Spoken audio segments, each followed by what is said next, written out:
Hello बच्चों, मैं अपने पिछले वीडियो में केमिस्ट्री का डिफिनीशन और मैटर के बारे में बात किया था।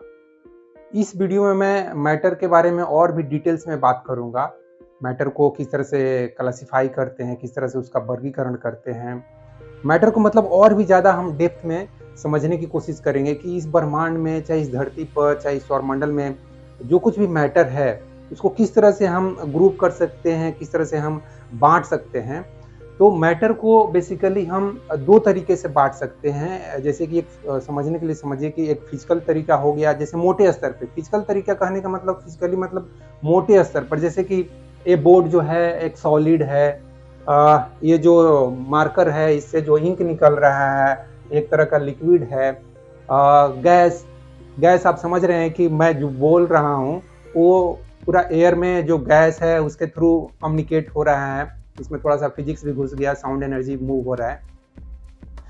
तो गैस को हम भले ही देख नहीं सकते हैं, गैस को हम महसूस कर सकते हैं।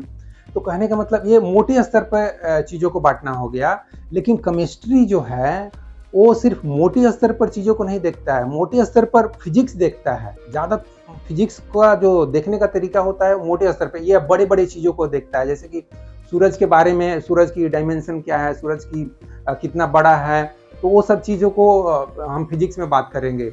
लेकिन केमिस्ट्री में हम चीज़ों को गहराई में जाके उसको देखने की कोशिश करते हैं। इसीलिए तो केमिस्ट्री में एटम की बात होती है। एटम जो कि इस ब्रह्मांड का सबसे न्यूनतम पार्टिकल है, सबसे छोटा से छोटा पार्टिकल है। उसको अगर हम तोड़ते हैं तो फिर वो सब एटॉमिक पार्टिकल निकलते हैं। वही इलेक्ट्रॉन, प्रोटॉन, न्यूट्रॉन की मैं बात कर रहा हूँ। और उसको भी हम और भी तोड़ सकते हैं। इलेक्ट्रॉन जो कि जिसमें पार्टिकल नेचर भी है, एनर्जी का भी वेव नेचर भी है, तो उस डेप्थ में अभी हम जाके बात नहीं करते हैं। हम यहाँ पे मैटर को बेसिकली दो तरीके से बांट कर समझते हैं। तो पहले फिजिकल तरीके से बांटते हैं। फिजिकल तरीके से क्या है कि जैसा कि अभी मैंने बताया, फिजिकल तरीके से फिजिकली अगर हम बांटते हैं तो हम तीन भाग में बांटेंगे। एक हो जाएगा सॉलिड, जैसा कि ये बोर्ड अभी मैंने बोला, ये बोर्ड एक सॉलिड मटेरियल है। इवन ये भी मार्कर जो है ये भी एक सॉलिड मटेरियल है। इससे जो ये निकल रहा है मटेरियल वो लिक्विड फॉर्म में निकल रहा है। और गैस पूरा एयर रूम में पूरा गैस ही गैस है। तो ये सॉलिड हो गया, ये लिक्विड हो गया, और तीसरा जो है वो गैस हो गया। तो ये मोटे स्तर पर फिजिकली हम बांटते हैं ये तीन तरीके से। उसके बाद केमिकली, रसायन के दृष्टिकोण से हम कितने तरीके से बांट सकते हैं। सेम केमिकली भी हम चीज़ों को तीन तरीके से ही बांटते हैं। तो फिजिकल के बाद हम केमिकल तरीके से इसको बांटते हैं और उसको हम और भी ज़्यादा डेप्थ में समझने की कोशिश करेंगे। तो दूसरा तरीका है केमिकल तरीके से, जिसके बारे में हम लोग इस पूरे सब्जेक्ट केमिस्ट्री का मतलब ही हम केमिकली हर एक चीज़ को समझने की कोशिश करें। तो केमिकल तरीके से भी हम तीन तरीके से बांटते हैं। सबसे पहले जो तरीका है वो जो क्लासिफिकेशन है वो है, उसको हम एलिमेंट बोलते हैं। और दूसरा जो है वो कंपाउंड बोलते हैं। और तीसरा जो है वो मिक्सचर बोल देते हैं। मिक्सचर देखा जाए तो ये अगर ठीक तरीके से समझें तो मिक्सचर कोई क्लासिफिकेशन नहीं हुआ। भले ही 7-8 क्लास के बच्चे को समझाने के लिए हम मिक्सचर को भी एक बता देते हैं कि केमिकली अगर हम मैटर को स्पेसिफाई करेंगे, बांटेंगे, तो उसमें मिक्सचर भी एक पार्ट बन जाएगा, एक कंपोनेंट बन जाएगा। लेकिन क्लासिफिकेशन देखा जाए समझने के लिए तो किसी भी मैटर को बेसिकली हम दो भाग में ही बांट सकते हैं, एलिमेंट और कंपाउंड। एलिमेंट में क्या होता है, एलिमेंट जो है वो प्योर मटेरियल है। प्योर, जैसे कि ऑक्सीजन अगर प्योर फॉर्म में है तो उसको हम, जैसे कि उसको सिंबॉलिकली दिखाने के लिए ओ लिखते हैं। ये ऑक्सीजन के एक एटम को रिप्रेजेंट करने के लिए हम ओ लिखते हैं। जो कि मोलिकुलर फॉर्म में एग्जिस्ट करता है, इसलिए हमको O2 लिखना पड़ता है।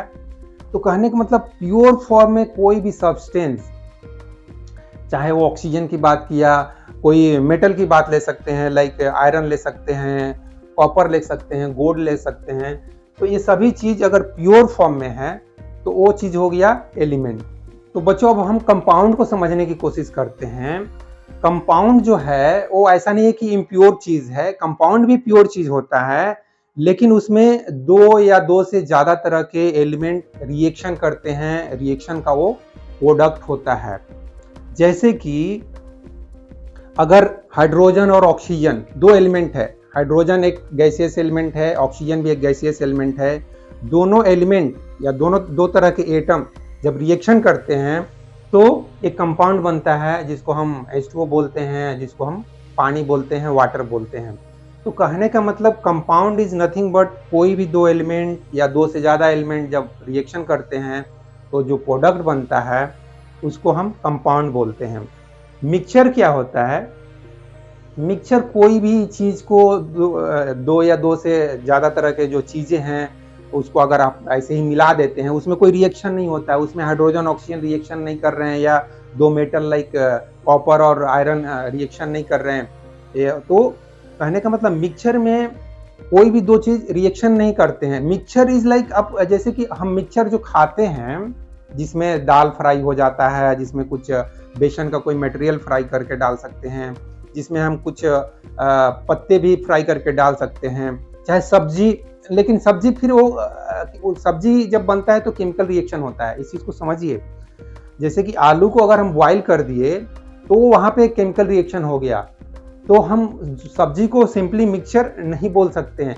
मिक्सचर कहने का मतलब कोई भी चीज को आप मिला दीजिए, जैसे कि बालू में आप शुगर मिला दीजिए या शुगर में पानी मिला दीजिए, कोई भी चीज को मिला दीजिए, अगर वहां पे दो एटम रिएक्शन नहीं करता है तो उसको हम मिक्सचर बोलेंगे। अगर रिएक्शन कर जाए तो उसको कंपाउंड बोलेंगे।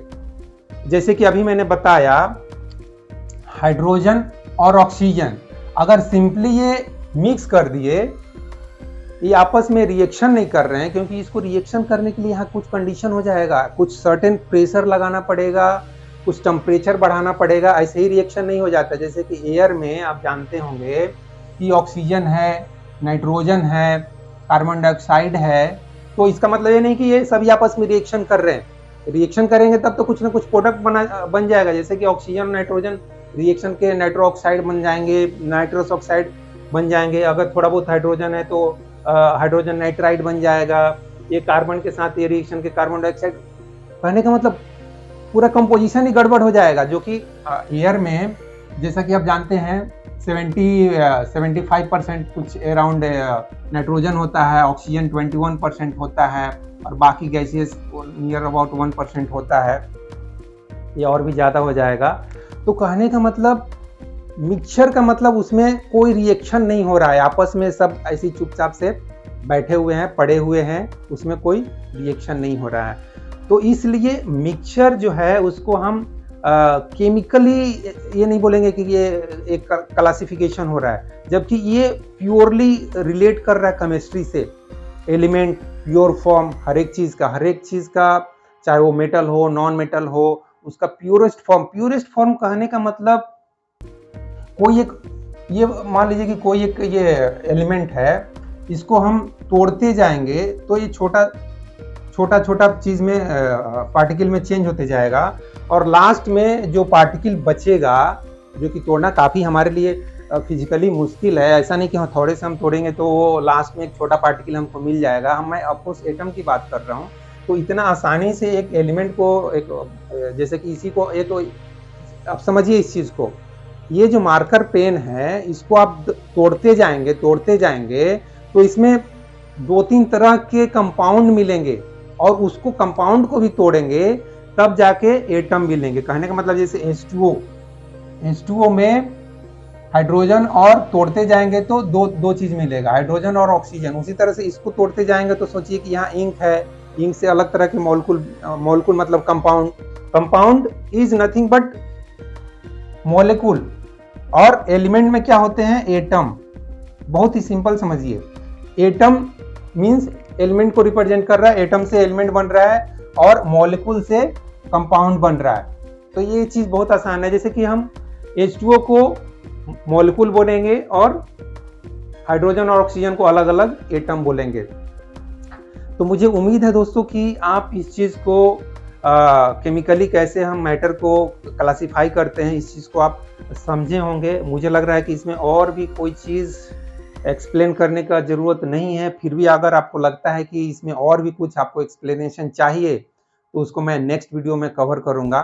तो इस वीडियो में बस इतना ही दोस्तों। जय हिंद, जय भारत और जय विश्व, जय भगवान। Thank you very much friends.